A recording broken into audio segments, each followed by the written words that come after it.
जय श्री राम। कंकड़ किंकड़ और नूपुरों की धुनी सुनकर हृदय में विचार श्री रामचंद्र जी लक्ष्मण जी से बोले, मानो कामदेव के बाजे बजे और उसने संसार को जीतने की इच्छा करी। ऐसे कहते हुए फिर जिधर से शब्द हुआ उस ओर देखने लगे और सीता जी के मुख चंद्र पर चकोर की तरह नैन लग गए। सुंदर नेत्र जो जानकी जी को ढूंढने में चंचल थे, वे अपने स्थान को पाकर अचंचल हो गए, मानो निमि महाराज जनक जी के पुरुषा जिनका वास पलक पर है। उन्होंने अपने संतानों का श्रृंगार स्थल देख सकुच कर पलकों को छोड़ दिया, जिससे पलक गिरने से रह गए। राजा निमि ने यज्ञ करने की इच्छा से वशिष्ठ जी को बुलाया, परंतु वे वहां न जाकर इंद्र के यहाँ यज्ञ करने चले गए थे। इस कारण निमि ने और पुरोहित कर यज्ञ किया।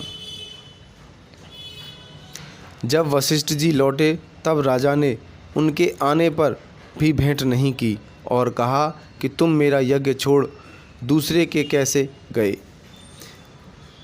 इसी कहा सुनी में दोनों ने परस्पर शाप दिया कि शरीर न रहे।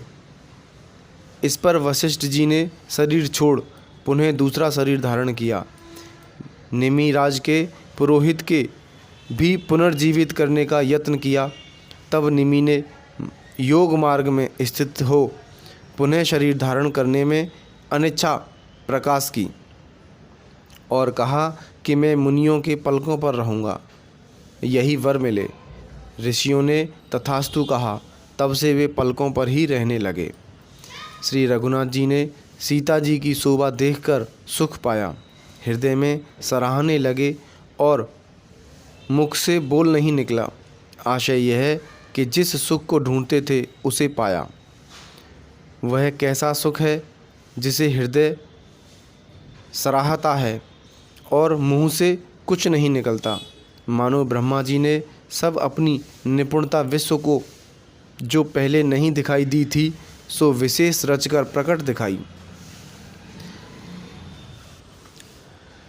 जैसा कि आगे कहा गया है, विधि भयो आश्चर्य विशेखी, निज करनी कछु कतहु न देखी। जब ब्रह्मा जी ने मिथिलापुरी की प्रजा के घरों में भी अपनी कर्तव्यता न देखी तो जानकी जी का बनाना कैसे संभव होता है। इस कारण इसका अर्थ यह है कि मानो वह जानकी जी अपने निपुणता से सब विरंचियों को रचती हैं, सोई विश्व को प्रकट दिखाई दी। विरंची की हुई जो सुंदरता है उसकी सुंदरता करने वाली है। जैसे कि अनेक छवि से भरे हुए सुंदर घर को दीप शिखा शोभित कर देती है, अर्थात विरंची रचित सुंदरताई अंधेरी पड़ी, उसे उन्होंने अपने रूप से प्रकाश कर शोभित कर दिया।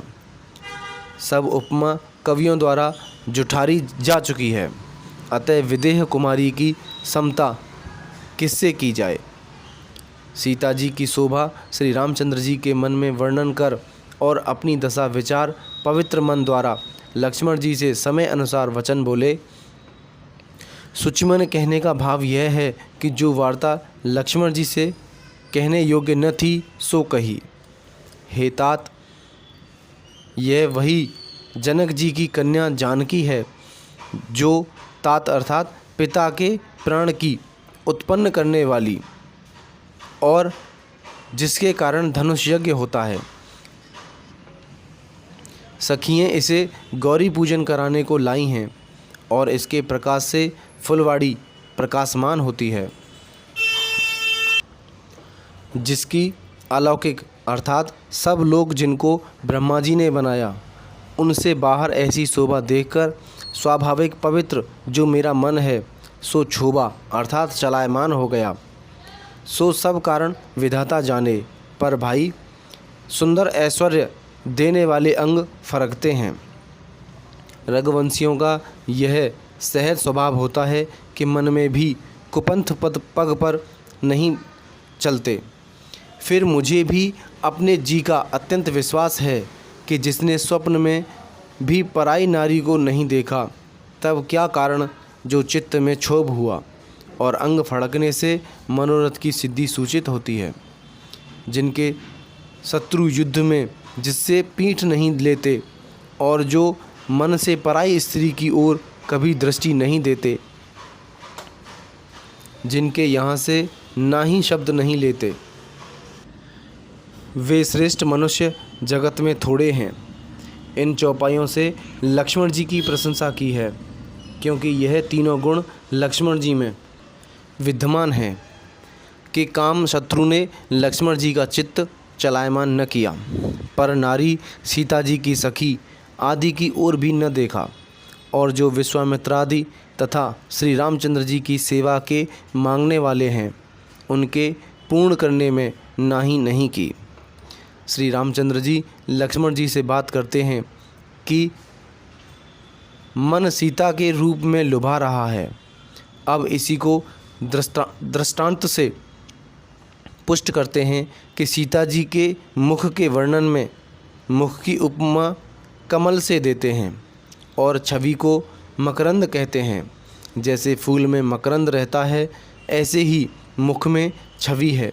जैसे भौरों का मकरंद को पान करना, ऐसे ही श्री रघुनाथ जी का मन उस छवि में लुभा रहा है। क्योंकि भौरा जब कमल पर बैठता है तो मकरंद पान करते समय शब्द नहीं करता, फिर कुछ समय उपरांत उसी के पास पास गूंजता फिरता है।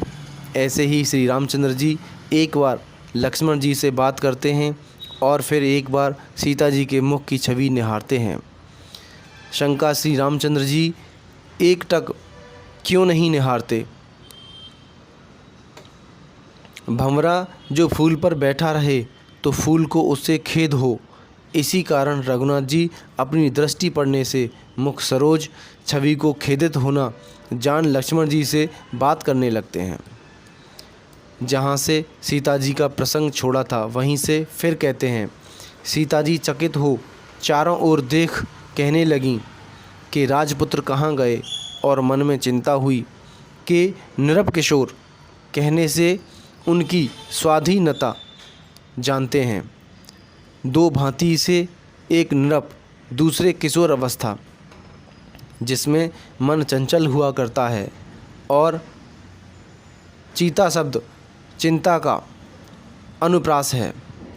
सो चिंता तीन प्रकार की, प्रथम यह कि चले गए हों, दूसरे यह कि सखी मन की प्रीति न जान जाए, तीसरे पिता के प्रण की। सीता जी को चकित विलोकन से मृगशावकनयनी कहा है। मृगशावक के अर्थ हरिणी के बच्चे हैं। इसका हेतु यह है कि नई नई जल भरी आँखें हैं, और पिछले पद में सीता जी का पाठांतर श्रुत श्रेणी है। इसका भाव यह है कि रघुनाथ जी को जानकी जी के देखने की इतनी आतुरता है कि इतने काल में दृष्टि आती जाती है, मानो कमल स्वत अर्थात ब्रह्मा जी के वर्षों की श्रेणी व्यतीत हो जाती है। और सिद्ध श्रेणी का अर्थ यह है कि मानो श्वेत कमल के समूहों की वर्षा होती है, अर्थात जिधर जानकी जी देखती हैं उधर ही सब सुखों का समूह दिखने लगता है, और आँखें सुंदरता में श्याम व लाल कहीं जाती हैं।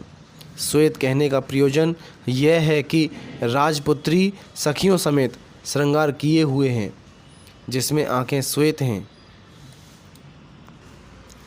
श्वेत लोचन अभी अर्थात मित्रता का भाव है। श्याम लोचन विष अर्थात शत्रुता का भाव है। लाल लोचन मद अर्थात मध्यस्थता का भाव है। और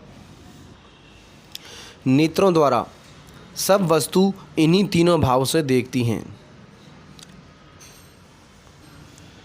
अमी हलाहल मद भरे श्वेत श्याम रतनार, जियत मरत झुक झुक परत, जेहि चितवत एक बार।